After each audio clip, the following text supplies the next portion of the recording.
Je suis à la retraite et ma retraite aujourd'hui n'est pas suffisante. Je serais même partie à 70 ans si j'avais pu. Travaillez dans ce que vous aimez, si c'est pas possible, travaillez quand même, mais vous oubliez pas. Allez visiter d'autres pays, regardez les systèmes sanitaires, scolaires, etc. et vous comprendrez très vite.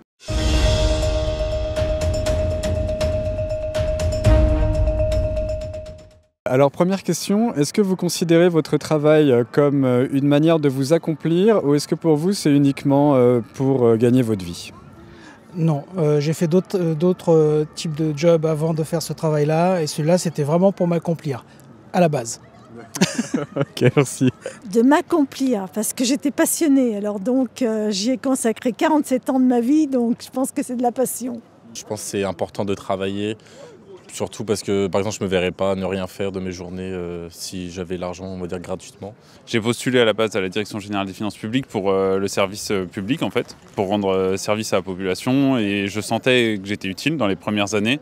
Là, en ce moment, un peu moins. C'est ce qui me frustre aussi. C'est pour ça que j'ai moins ce sens-là. Mais à la base, oui, il y avait ce côté où je sentais le devoir accompli et le service rendu aux usagers, au peuple français, quoi, finalement. J'ai eu un accident qui m'a rendu paraplégique complet et avec le temps, je suis devenu paraplégique incomplet.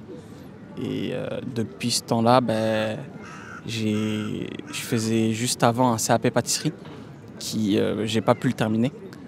J'étais dans le monde du travail, quoi. Et moi, mon but, c'était d'ouvrir une entreprise de crêperie, toutes sortes de crêpes. Et au final, j'ai pas pu finir mes études pour au moins avoir un premier diplôme et me lancer dans mon domaine, quoi. Pour moi, c'est plus un moyen de gagner de l'argent, mais si on se force à travailler, c'est pas un bon rythme. Alors que si on aime son travail, ce serait un bon rythme. Est-ce que vous, dans votre expérience personnelle, ça vous aurait plu d'avoir un salaire plus élevé, mais de payer plus cher pour les études des enfants ou pour les soins médicaux éventuels ? Bien sûr, bien sûr. Je suis une émigrée, mes parents étaient émigrés, ils étaient d'origine yougoslave. Donc ils sont arrivés pendant la guerre. Et eux, c'était le travail en fait. Nous, on venait d'un pays où il fallait travailler, donc moi, il n'y avait pas de souci. Donc oui, je serais même partie à 70 ans si j'avais pu. Mais bon, je suis partie à 64 parce que j'avais une carrière longue, comme on appelait avant. Si on vous proposait de payer moins d'impôts, c'est-à-dire d'avoir un meilleur salaire tous les mois, par exemple 300-400 € de plus tous les mois, mais qu'en contrepartie, les soins de santé, si vous avez un problème de santé ou l'éducation des enfants, ça coûterait plus cher. Est-ce que vous seriez content ou est-ce que vous préférez quand même avoir un salaire plus bas et cotiser beaucoup d'impôts ? Alors du coup, le cadre fait que nous, on est en alternance, donc on ne paye pas d'impôts sur notre formation, notre salaire brut, enfin sur notre travail. Notre salaire brut, c'est notre salaire net. Mais moi, je suis assez pour dans l'idée de payer des impôts, de cotiser et que les services publics soient payés par nos cotisations. Je me suis jamais posé la question et c'est difficile aujourd'hui de se dire s'il y a moins d'impôts, est-ce que je vais aider les gens ou pas, je sais pas, honnêtement je sais pas. D'accord. C'est vrai que dans un monde idéal j'aimerais, mais après c'est vrai qu'on est un peu égoïste sur Terre, donc franchement je sais pas. D'accord. Si vous gagnez plus d'argent, vous seriez prêt à payer par exemple la sécurité ou tout ce qui est au niveau de la santé beaucoup plus cher? Pour aider les autres? Pour vous-même pour aussi? Vous-même pour ah, vous-même. pour moi-même, oui. D'accord. Enfin, et oui. Pour les autres aussi? Pour les autres, après, honnêtement, dès que j'essaie d'aider régulièrement. Et après, est-ce que ce serait un automatisme à chaque fois de le faire? Je sais pas, mais en tout cas, je ferai en sorte d'aider. Évidemment, on n'a pas tous des problèmes souvent où on a besoin de l'hôpital, mais quand on en a besoin, on est bien content de repartir avec une facture à plusieurs milliers d'euros. Donc je trouve que c'est important, même pour l'éducation, l'école publique est gratuite. Je trouve que c'est une nécessité, qu'il y ait au moins cette possibilité, que certains utilisent le privé, je le comprends, mais voilà, je trouve que c'est important d'avoir la possibilité d'avoir des services publics abordables, en tout cas pour tous, et quitte à être payé un peu moins, mais on ne se rend pas compte de la différence on touche moins, mais on paye beaucoup moins que dans certains endroits du monde. C'est dans le cadre de mon travail, donc je vois bien la difficulté qu'ont les gens puisqu'ils viennent me voir moi, parce qu'ils n'ont pas accès aux services publics justement. Donc, et moi c'est une association, donc c'est encore particulier. Mais je pense que c'est vraiment utile et que c'est pas une bonne chose que ça soit abaissé. Beaucoup de gens se plaignent du service public et préfèrent, en tout cas en théorie, ça n'a pas été expérimenté, mais préfèrent essayer de gagner plus de sous chaque mois et en gros d'économiser par eux-mêmes, quoi. Ok, donc vous pensez que c'est pas une bonne idée? Ces gens-là, je les encourage à aller visiter d'autres pays. Il faut voyager un petit peu dans la vie. Aller visiter d'autres pays, regarder les systèmes sanitaires, scolaires, etc. Et vous comprendrez très vite pourquoi notre système est bien meilleur que le leur. Certains revendiquent en fait le fait de baisser les services publics parce qu'ils espèrent avoir des meilleurs salaires. Est-ce que vous comprenez en fait cette vision de la vie ou est-ce que vous considérez que c'est vraiment absurde selon vous au niveau des intérêts, y compris pour les gens qui touchent le moins d'argent, quoi? Je pense pas que ce soit absurde. Je pense qu'effectivement, la nécessité fait qu'à un moment, on va avoir un objectif sur le court terme et que ces personnes-là, elles vont objectivement dire c'est plus avantageux de gagner peut-être 300 ou 400 euros de plus et ne pas avoir ces services-là. Malheureusement, c'est une vision à court terme et c'est pas forcément bénéfique. Je crois pas. Moi, si j'étais jeune maintenant, je prendrais un métier artisanal. J'irais carrément choisir un métier qui sort de l'ordinaire, mais qui soit un métier artisanal. Parce que c'est eux les rois maintenant. Dans le modèle où je suis, je gagne un peu l'aide de l'État, qui est la MDPH, la PCH. Je gagne déjà assez, quoi, on va dire. Bon, je ne vais pas un peu parler. Mais si on me propose un peu plus pour juste me démerder dans la vie, oui, j'accepterai, quoi. À votre avis, en fait, qu'est-ce qui fait que des gens souhaitent réduire les services publics? Est-ce que vous avez une interprétation de ce phénomène? Parce qu'on l'entend quand même pas mal en ce moment. Alors, on l'entend et je vais pas vous mentir, moi ça fait 10 ans que je suis dans le public. Je l'entends depuis le début, je l'entendais même avant d'être dans le public. On veut réduire le service public, on dit oui, il y a trop de fonctionnaires en France. C'est un fait, les gens sont pour une suppression des fonctionnaires et d'ailleurs votent en conséquence. Mais on se rend compte ces dernières années, j'ai l'impression, en tout cas pour une partie de la population, que finalement moins de fonctionnaires, ça veut dire moins de services publics et que moins de services publics, à des moments, ça peut générer vraiment des problèmes. On parle beaucoup de l'administratif en France, que c'est très compliqué, et ça je le conçois tout à fait, on est un des pays où administrativement c'est le plus complexe. Mais il y a quand même des côtés où on ne se rend pas compte de la chance qu'on a. Tant qu'on n'a pas vécu dans un autre pays, on ne se rend pas compte de la chance qu'on a aussi d'avoir en France justement ces services publics et ce nombre de fonctionnaires. On en a besoin parce qu'on est un pays complexe et où beaucoup de choses sont prises en charge. Et plus les choses sont prises en charge, plus on a besoin de fonctionnaires. Le monde libéral, il n'est pas nuisible en lui-même. Il y en a des bien pires que ça. Mais entre l'hypercapitalisme et puis un capitalisme qui est quand même tourné vers l'humain, il y a un écart. Moi, je dirais que je suis plutôt sur celui d'un libéralisme très, très, très modéré, mais qui passe par quand même la solidarité entre les gens, quoi. Dans votre métier, qu'est-ce qui ne va pas? C'est-à-dire, est-ce que vous voyez quelque chose vraiment de crucial que vous aimeriez bien voir changer dans votre corps de métier?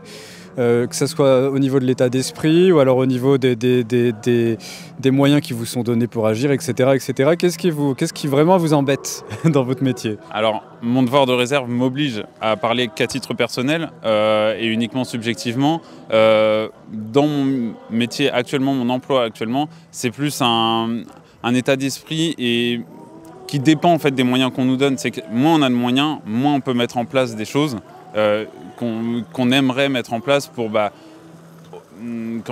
maximiser le service. On parle beaucoup de l'accueil, par exemple, c'est un fait. En France, si vous voulez être reçu par un organisme, que ce soit les impôts ou beaucoup d'autres organismes, les gens ont tendance à penser à la poste et j'y pense aussi.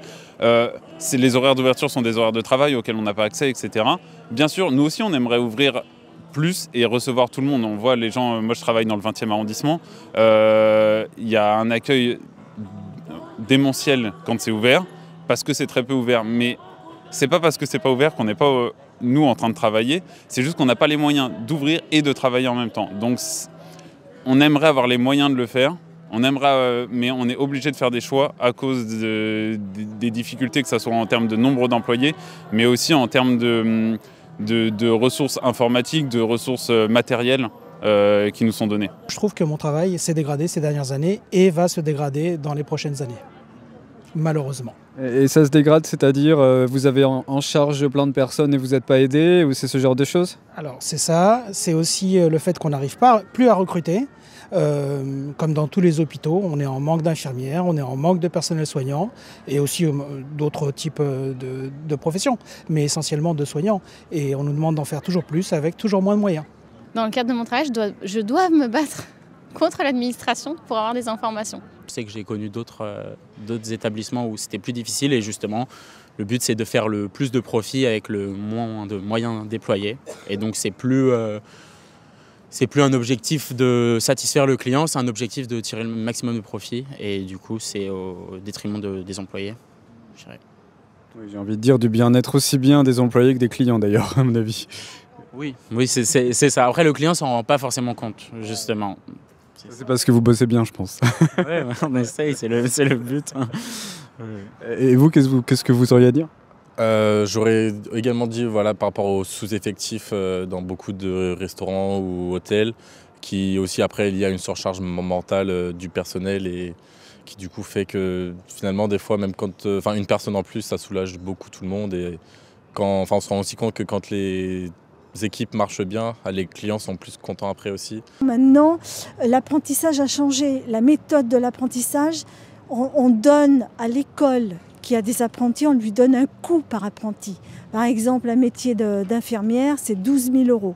On donne à l'école 12 000 € pour un apprenti. Donc maintenant, ça devient une industrie du fric. Et c'est ça qui est dommage. Avant, là où j'étais, il fallait récolter la taxe d'apprentissage des entreprises. Quand elles avaient un apprenti, elles devaient nous donner leur taxe. Maintenant, on donne à l'école une somme par apprenti. Et c'est devenu du fric. Alors, dans le domaine de la pâtisserie, vu que j'étais en CAP alternance, c'était compliqué de trouver des patrons ou des patronnes qui nous voulaient de nous, parce que on n'a pas assez d'expérience pour eux. Et payer une personne qui n'a pas assez d'expérience, ça leur mettait les nerfs, Et moi, dans mon domaine, j'étais au niveau de République, une petite boulangerie-pâtisserie, bien orienté, bien accueilli. Ils m'ont fait apprendre des choses, mais il manquait encore un peu d'apprentissage pour que je puisse finir mes études. Et au final, quand j'ai eu une rupture de contrat avec eux, j'ai dû chercher ailleurs et j'arrivais pas à retrouver. Est-ce que vous avez envie de dire quelque chose pour conclure ou est-ce qu'on s'arrête là? Je passe juste un bonjour à ma famille, à mes amis et à mes proches. Voilà. Dans votre secteur d'activité, est-ce qu'il y a quelque chose qui, selon vous, depuis très longtemps pose problème et qui n'a jamais été résolu, que ce soit au niveau des moyens ou de l'état d'esprit? Je fais ce métier depuis 30 ans, donc coach professionnel au service des entreprises. Et nous sommes majoritairement des indépendants. On peut avoir un statut SARL, SASU ou profession libérale. Mais nous avons l'activité de chef d'entreprise au sens où on gère notre propre activité, on fait notre commercial, on fait la production, on fait l'administratif.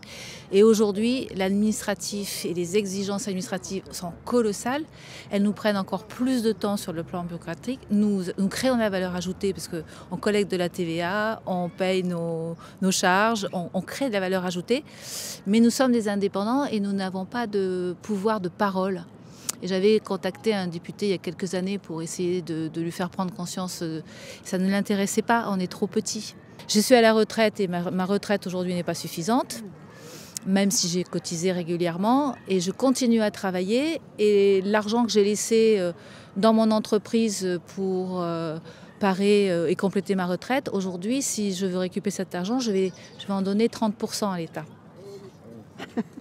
Mais j'ai payé mes impôts et j'ai payé mes charges sociales et j'ai contribué à la vie collective, société.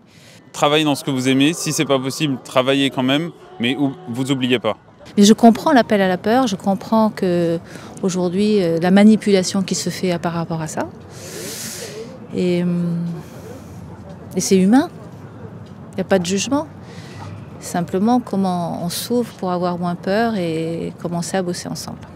Moi, si j'avais une première proposition à faire, c'est déjà de tester si dans le monde politique français, on mettait une loi qui fixe à 10 ans maxi dans le monde politique. On aurait peut-être un jour des hommes, je dis hommes parce que les femmes sont quand même moins comme ça, mais bon, des hommes et des femmes, allez, soyons justes, qui ne pensent pas à « je démarre à 25 ans, je fais ma carrière ». Ben non, je vais être au service de mon pays pendant 10 ans. C'est OK, je vais être quand même très bien payé. Si je suis ministre, je serai payé jusqu'à la fin de mes jours. Mais au bout de 10 ans, c'est fini. Je vais m'arrêter parce que ça sera obligatoire que je m'arrête. Et ben, à mon avis, déjà, on aurait une relation entre les hommes politiques qui serait différente parce qu'en fait, ils ne pensent qu'à ça.